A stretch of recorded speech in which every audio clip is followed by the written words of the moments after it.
जय श्री राधे जय श्री। इस समय श्राद्ध पक्ष चल रहा है, तो चलो आज श्राद्ध पक्ष के बारे में जानते हैं। श्राद्ध पक्ष का क्या महत्व है, श्राद्ध पक्ष में क्या करना चाहिए, क्या नहीं करना चाहिए, श्राद्ध कहते किसे हैं, इस बारे में आज विस्तार से जानते हैं। सबसे पहले आप लोग इतना समझिए कि वर्ष भर में हम सभी अनेक तिथियों, पर्वों, उत्सवों, महोत्सवों में व्रत उपवास करते हुए उत्साह पूर्वक संबंधित देवताओं का स्मरण करते हैं, पूजन करते हैं और अपनी अपनी कामनाओं को पूर्ण करते हैं। उसी प्रकार से समस्त मानवों का कल्याण करने के लिए उनके कुल परंपरा के अनुसार अपने अपने पूर्वजों का, पितृ देवताओं का स्मरण करने के लिए जो 16 दिन प्राप्त होते हैं उसे ही श्राद्ध पक्ष कहा जाता है, जो कि भाद्रपद शुक्ल पक्ष की पूर्णिमा से लेकर आश्विन कृष्ण अमावस्या तक चलता है। इस समय हम बड़े उत्साह पूर्वक, निष्ठा पूर्वक, श्रद्धा पूर्वक, शुद्धता, पवित्रता के साथ अपने अपने पितृ देवताओं का श्राद्ध कर्म करते हैं, पिंडदान करते हैं, तर्पण करते हैं। अब हमें श्राद्ध तर्पण के बारे में भी जान लेना चाहिए। देखिए, श्रद्धा से किए गए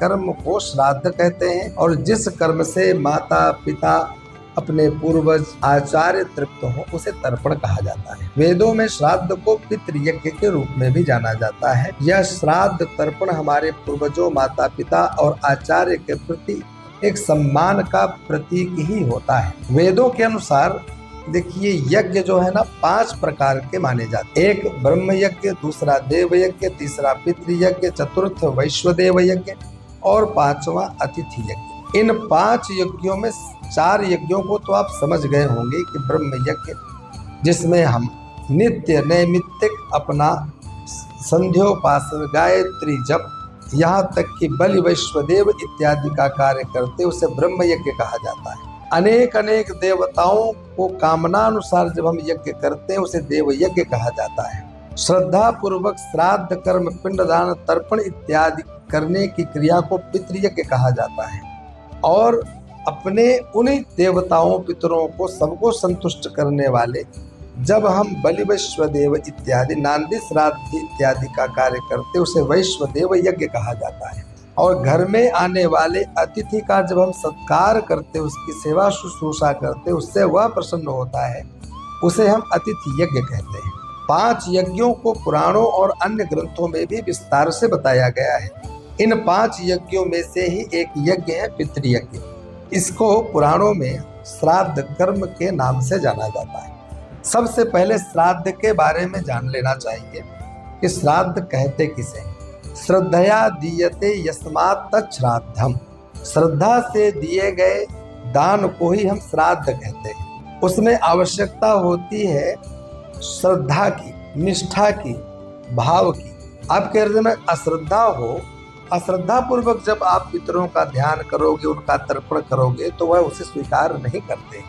सबसे पहले श्रद्धा की आवश्यकता है और नियमों की आवश्यकता है।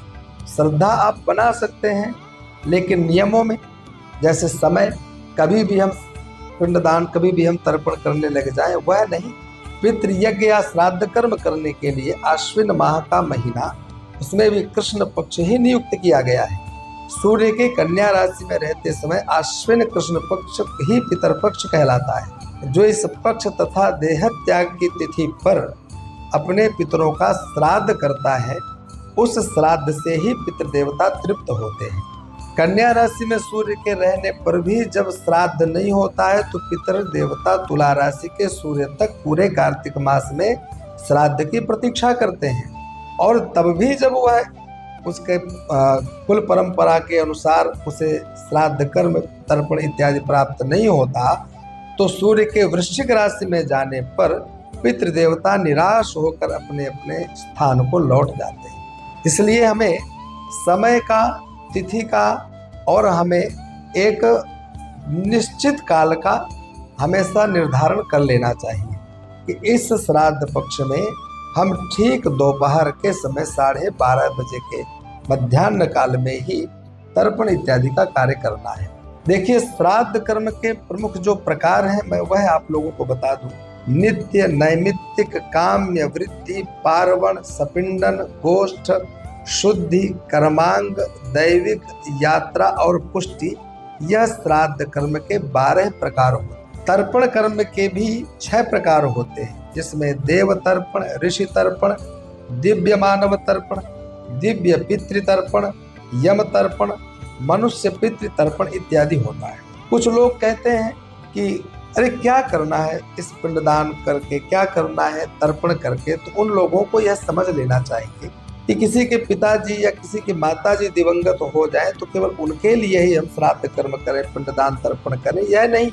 शास्त्रों में, हमारे वैदिक परंपरा में इस पूरे के पूरे 16 दिनों में हम लोग देवताओं का तर्पण भी करते हैं, ऋषियों का तर्पण भी करते हैं, दिव्य मानवों का तर्पण करते हैं, दिव्य पितृ देवताओं का तर्पण करते हैं, यम का तर्पण करते हैं।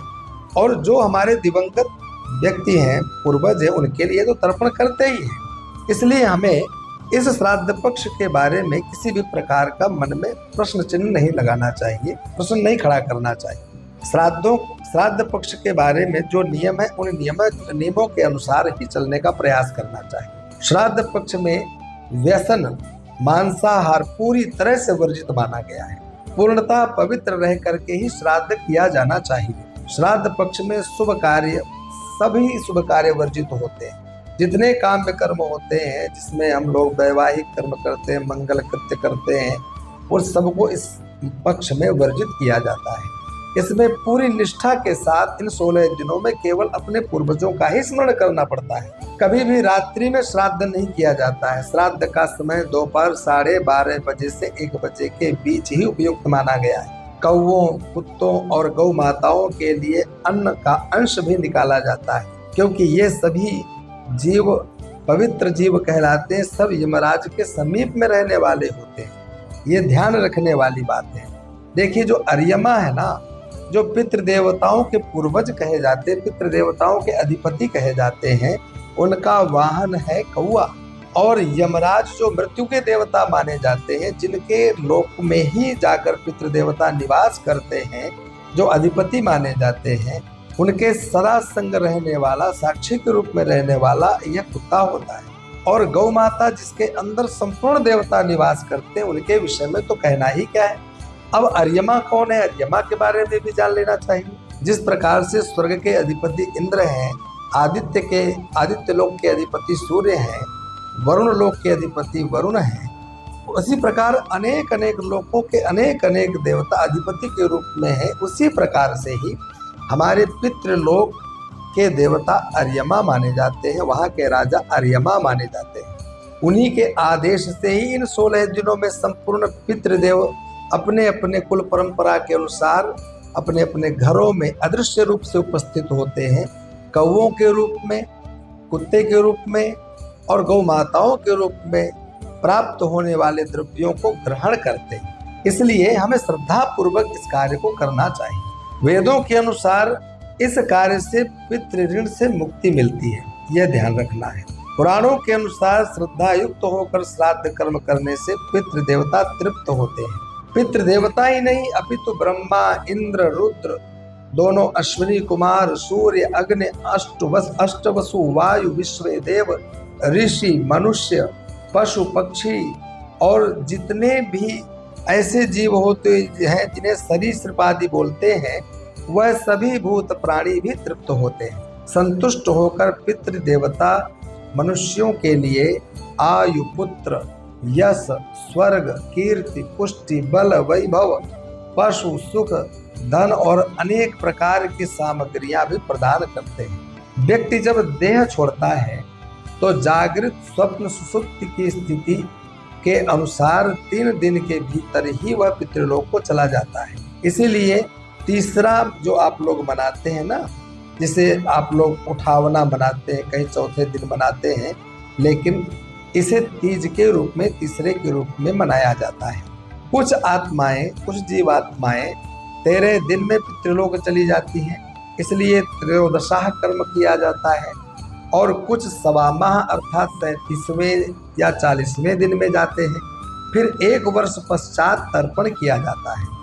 पितृलोक के बाद उन्हें पुनः पृथ्वी पर कर्मानुसार जन्म मिलता है, या वे ध्यान मार्गे अगर रही हैं, ज्ञान मार्गी रही हैं, तो वे जन्म मरण के चक्र से मुक्त भी हो जाते हैं। परंतु जब आप लोग श्राद्ध पक्ष में अपने अपने पूर्वजों का तर्पण इत्यादि करते हैं, श्राद्ध कर्म, पिंडदान इत्यादि करते हैं, तो उन्हें प्राप्त हुआ कि नहीं हुआ, इस विषय में आप कैसे जानेंगे? तो इसके लिए शास्त्र ही प्रमाण माने जाते हैं। हो सकता है कि जिनके लिए हम तर्पण कर रहे हैं, जिनके लिए हम श्राद्ध कर्म कर रहे हैं, वह पितृलोक या किसी लोक में ना ही गए हो सकता है वह मुक्त हो गए हो, तो भी हमें उनका श्राद्ध कर्म बंद नहीं करना चाहिए, क्योंकि हम इस बारे में नहीं जानते।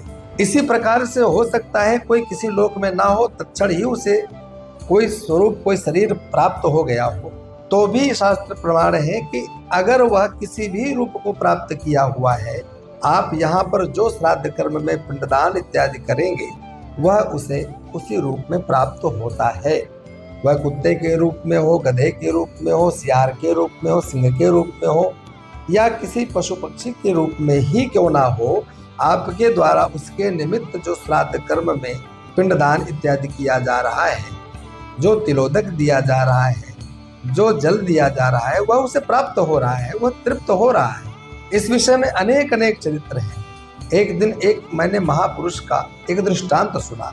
उन्होंने एक दृष्टांत दिया कि एक कोई व्यक्ति थे जो कहीं यात्रा कर रहे थे। उनके साथ में एक छोटा सा बालक था।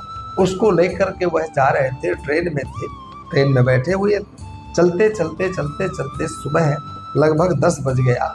उस बालक को भूख लगी, तो उसने अपने साथ में बैठे हुए उस सज्जन की ओर देखा, कहा मुझे भूख लगी है। तो सज्जन ने कहा थोड़ी देर रुक, अगला स्टेशन आएगा तो मैं कुछ तुझे दिला दूंगा। अगला स्टेशन आने से पूर्व वह बालक सो गया। उसके सो जाने के पश्चात ही अगला स्टेशन आ गया। तो सज्जन ने बालक को हिलाया डुलाया, बेटा उठ, स्टेशन आ गया, चल करके कुछ खिला देता हूँ, बता तुझे क्या चाहिए। बालक ने कहा अब मुझे कुछ नहीं चाहिए, अब मुझे भूख नहीं है, मेरे द्वारा अमुक व्यक्ति ने अपने घर में पिंडदान किया है, वह मुझे प्राप्त हो चुका है, मुझे तर्पण दिया है, मुझे प्राप्त हो चुका है, मैं उससे अब तृप्त हो चुका हूँ। उस व्यक्ति को बड़ा आश्चर्य लगा, ये कैसी बातें करता है, कैसे फिजूल की चर्चा कर रहा है, ये मेरे पास सो रहा है, मेरे साथ आया हुआ है, और किसी व्यक्ति ने कुछ घर में दान किया, पिंडदान किया, तर्पण किया, इसे कैसे प्राप्त हो गया। बड़ा संशय हुआ। उस बालक को उसने अपने साथ में लिया, उतरा ट्रेन से और पता करते करते उसी गांव में पहुंच गया और उसी घर में पहुंच गया। और बालक बताता गया कि यह गांव, यह घर, बताया हाँ यह घर है। उस घर के अंदर दरवाजे खोल करके पहुंचे, व्यक्ति को बुलाया, उसके शरीर को देखा कि वह लांग लगा करके धोती पहने हुए, उत्तरीय वस्त्र डाला हुआ है। लग रहा था कि आज इसने श्राद्ध कर्म पिंडदान इत्यादि किया है। उससे प्रश्न किया कि क्या आपने आज अमुक व्यक्ति का यहाँ पिंडदान किया है, श्राद्ध कर्म किया है? उसने कहा हाँ किया है। तो उस बालक ने वहीं पर एक स्त्री को देखा, इशारा करते हुए कहा कि ये मेरी पत्नी है और ये मेरे पुत्र है, ये मेरी पुत्रवती। अरे ये कैसे हो सकता है? सब लोग आश्चर्यचकित होकर बालक की ओर देखने लगे। सज्जन ने कहा कि ये जो मेरा बालक है, ये आप सब लोगों को पहचान लिया है और ये आपके पूर्वज के रूप में आप बता रहा है और कहता है आपने जो तर्पण किया वो मुझे प्राप्त हो गया है। उसके पुत्र यानी जिसने श्राद्ध कर्म किया था, उस बालक ने कहा हम ऐसे विश्वास नहीं करते हैं, किसी ने बता दिया होगा। हम आपसे एक प्रश्न करते हैं, अभी कुछ दिन पूर्व हमारे घर में बंटवारा हुआ, हर एक चीज का बंटवारा हुआ, लेकिन एक हीरा था जो कि हमें आज तक मिला ही नहीं, उसे आप कहाँ रख करके गए हैं बताइए। अगर आप वह बता देंगे तो हम पक्का विश्वास कर लेंगे कि आप वही हैं। और सच मानिए उस बालक ने बता दिया कि अलमारी के पीछे दीवार के आल में वह हीरा रखा हुआ है। जैसे ही जाकर के अलमारी को हटाया गया, पीछे आल में वह मिल गया। उस बालक की ओर टकटकी लगाकर सभी लोग देखते रहे। उस बालक को लेकर के वह सज्जन चले गए। कहने का तात्पर्य यह है कि आप इस पर प्रश्न चिन्ह मत खड़ा कीजिए, किसी प्रकार के संशय को उत्पन्न मत कीजिए। पूर्वज जो घर से मृत्यु को प्राप्त हो चुके हैं, उस दिवंगत आत्मा की मुक्ति हुई है अथवा नहीं हुई है, वह किस लोक में है अथवा नहीं है, अथवा वह किसी रूप में जन्म ले चुका है तो वह किसी रूप में भी जन्म ले चुका है। आपका कर्म है उसके लिए पिंडदान, श्राद्ध कर्म, तिलोदक इत्यादि देना, तर्पण करना। आप अपने कर्म को निष्ठापूर्वक, श्रद्धापूर्वक कीजिए। आप अपने कार्य को मत बंद कीजिए, वह उसे उसी रूप में प्राप्त होगा। और उसको प्राप्त होने के पश्चात आप जिस प्रकार से उसके घर में एक चीज नहीं मिल रही थी और मिल गया हीरा, उसी प्रकार से आपके हृदय में भी बैठी हुई जितनी भी कामनाएं होंगी, घर में रुके हुए कार्य होंगे, विघ्न होंगे, आपके घर में संतान नहीं होगी, वह सब कुछ उन पूर्वजों के द्वारा प्राप्त हो जाएगी। ऐसा विश्वास, ऐसी श्रद्धा करके ही हम लोगों को नित्य नैमित्तिक श्राद्ध कर्म करना चाहिए। वैसे तो मृत्यु के पश्चात आने वाली तिथि पर भी हम लोग श्राद्ध कर्म करते हैं, ब्राह्मण को भोजन कराते हैं, उसे हम लोग आनंद पूर्वक उस तिथि पर उनका स्मरण करते हैं, उसे एकोद्दिष्ट के नाम से जाना जाता है। परंतु जब यह हमें 16 दिन श्राद्ध पक्ष के रूप में प्राप्त होते हैं और इसके अंदर हम उनकी तिथि पर उनका स्मरण करते हुए श्राद्ध कर्म करते हैं, उसे पार्वण श्राद्ध के रूप में जाना जाता है। देखिए, यजुर्वेद में कहा गया है कि शरीर छोड़ने के पश्चात जिन्होंने तप ध्यान किया है वे ब्रह्मलोक को चले जाते हैं, अर्थात उन्हें ब्रह्मलीन कहा जाता है। कुछ सत्कर्म करने वाले भक्तजन स्वर्ग चले जाते हैं, स्वर्ग अर्थात वे देव बन जाते हैं। राक्षसी कर्म करने वाले कुछ प्रेत योनि में अनंत काल तक भटकते रहते हैं और कुछ पुनः पृथ्वी पर जन्म ले लेते हैं और अनेक अनेक योनियों में भटकते रहते हैं। जन्म लेने वालों में भी जरूरी नहीं कि वे मनुष्य ही बनेंगे। इससे पूर्व में ये सभी पितृलोक में ही निवास करते हैं और पितृलोक को आप ऐसा मान लीजिए कि कोई प्रतीक्षा करने का स्थान, प्रतीक्षालय। जिस प्रकार से ट्रेन आने से पूर्व आप प्रतीक्षालय में बैठकर ट्रेन की प्रतीक्षा करते हैं, ट्रेन आने पर आप अपने स्थान की ओर चले जाते हैं, उसी प्रकार जब तक आपके लिए किसी शरीर का निर्धारण नहीं किया जाता है तब तक आप पितृलोक में रह करके प्रतीक्षा करते हैं। इसलिए श्राद्ध पक्ष में अधिक से अधिक पितृदेवताओं का अर्चन होना चाहिए। पितृदेवों का अर्चन मतलब उनके लिए श्रद्धापूर्वक श्राद्ध पिंडदान आदि तर्पण क्रिया, उसमें ब्राह्मण का भोजन भी होता है, गौ माता, कुत्ता, कौवा के लिए भी भोजन निकाला जाता है, ये सभी सम्मिलित है उसमें। चींटियों के लिए, मछलियों के लिए बहुत कुछ खाद्य सामग्री निकाली जाती है।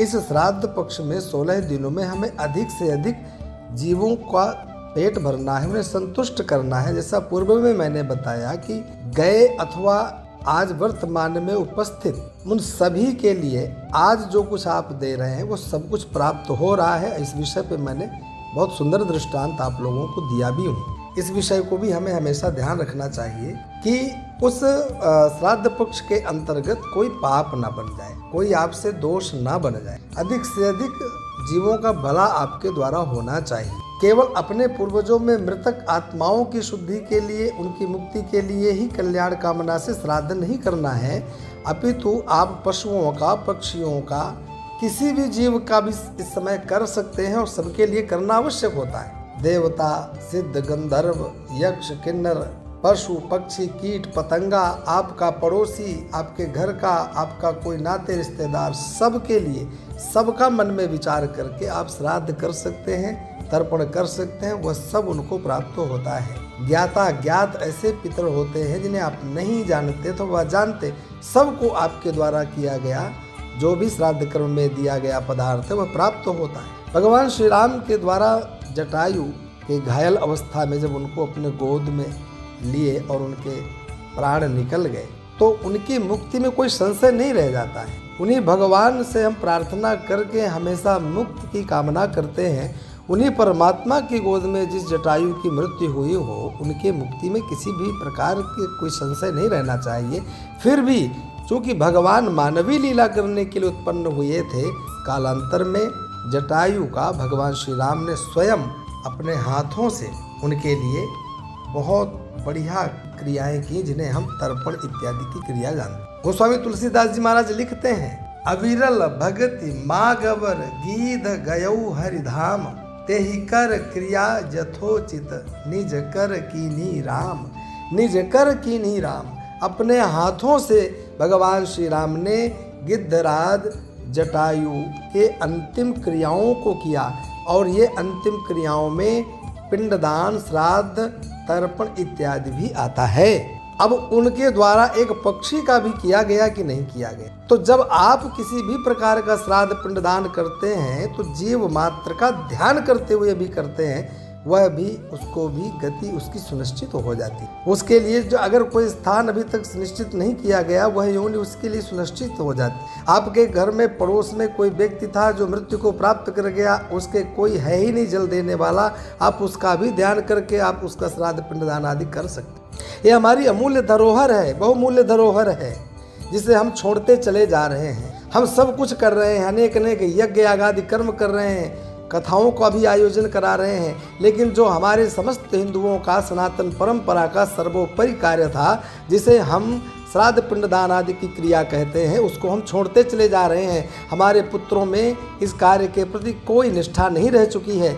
व्यक्ति मृत्यु को प्राप्त कर रहे हैं, लेकिन उनके संतान के अंदर कोई भाव नहीं कि मैं अपने पूर्वजों के निमित्त किसी भी प्रकार का गया श्राद्ध पिंडदान आदि कर्म करूं। अरे वह तो बहुत दूर की बात है। श्राद्ध पक्ष में किसी एक ब्राह्मण को भोजन भी नहीं कराना चाहता है। उसके पास पैसा है, रुपया है, धन संपदा है, लेकिन उसके पास पितरों के लिए समय नहीं है। और समय इसलिए नहीं निकाल पा रहा है कि उसके अंदर संस्कार नहीं है। क्योंकि जो चीज़ हमारे हृदय में होती है उसको हम अवश्य करते हैं, हमारे संस्कारों में हम उसे अवश्य करते हैं। लेकिन जब हम संस्कार विहीन हो चुके हैं, हमारे अंदर संस्कार ही नष्ट हो चुके हैं, तो हम ऐसा कार्य कैसे कर सकते हैं। लेकिन यह हमारे सनातन धर्म में हिंदुओं का एक बहुमूल्य बहुत अद्भुत कार्य था। बाबा नंद के घर में भगवान कृष्ण जैसा पुत्र रत्न प्राप्त हुआ, उनको उस समय किसका स्मरण हुआ? उन्होंने न सर्वप्रथम गणपति का, न गौरी का, न किसी देवता का स्मरण किया, अपितु जात कर्मादि संस्कार पश्चात उन्होंने सर्वप्रथम पितृदेवताओं का अर्चन किया। वहाँ स्पष्ट लिखा है, कारया मास विधिवत पितृदेवार्चनम तथा। सर्वप्रथम उन्होंने अपने घर में ब्राह्मणों को बुलवा करके पितृदेवताओं का अर्चन किया, नांदे मुख श्राद्ध इत्यादि कर्म किया, जिसके बारे में मैंने आपको पूर्व में बताया भी। इसलिए मेरा आप सबसे निवेदन है कि आप सब जब जब आपके जीवन में यह 16 दिन का पर्व प्राप्त हो, आप इसे व्यर्थ ना जाने दें। कोशिश करें कि ब्राह्मण को बुलाकर नित्य आप लोग तर्पण का कार्य अवश्य करें। हमें याद है बचपन में कुएं के जगत में, किसी नल के सामने, नदी में, किसी तालाब सरोवर के किनारे व्यक्ति स्नान करने जाता, हर जगह ब्राह्मण जाता, कुल पुरोहित जाता, उसके हाथ में कुशा पवित्री होती।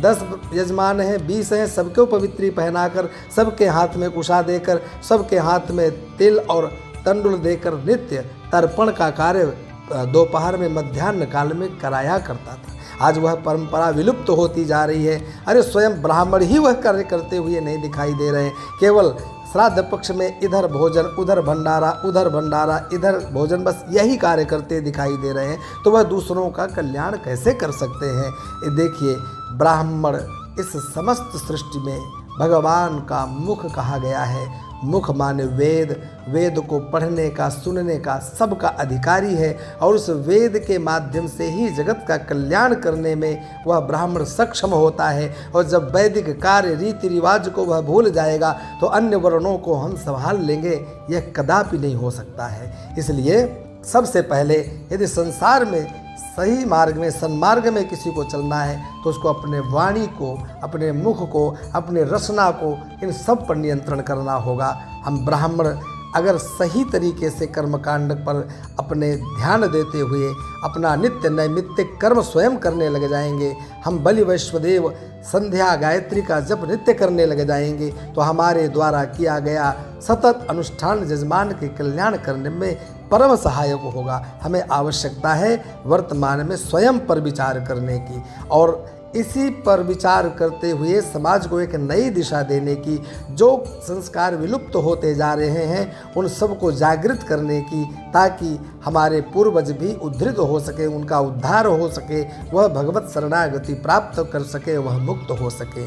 आप सभी से मेरा बारंबार निवेदन कि इस पावन श्राद्ध पक्ष में आप लोग नित्य तर्पण, पिंडदान, श्राद्ध कर्म आदि करते हुए ब्राह्मणों को, गौ माताओं को, कौवा, कुत्ता इत्यादि सबको जिमाएं, चींटियों को, पशु पक्षियों को जिमाएं, सबको आनंदित करें। लेकिन ध्यान रखें आपकी वाणी से इस 16 दिवस में किसी भी प्रकार का कोई अपराध ना बने। जय श्री राधे, जय श्री कृष्ण।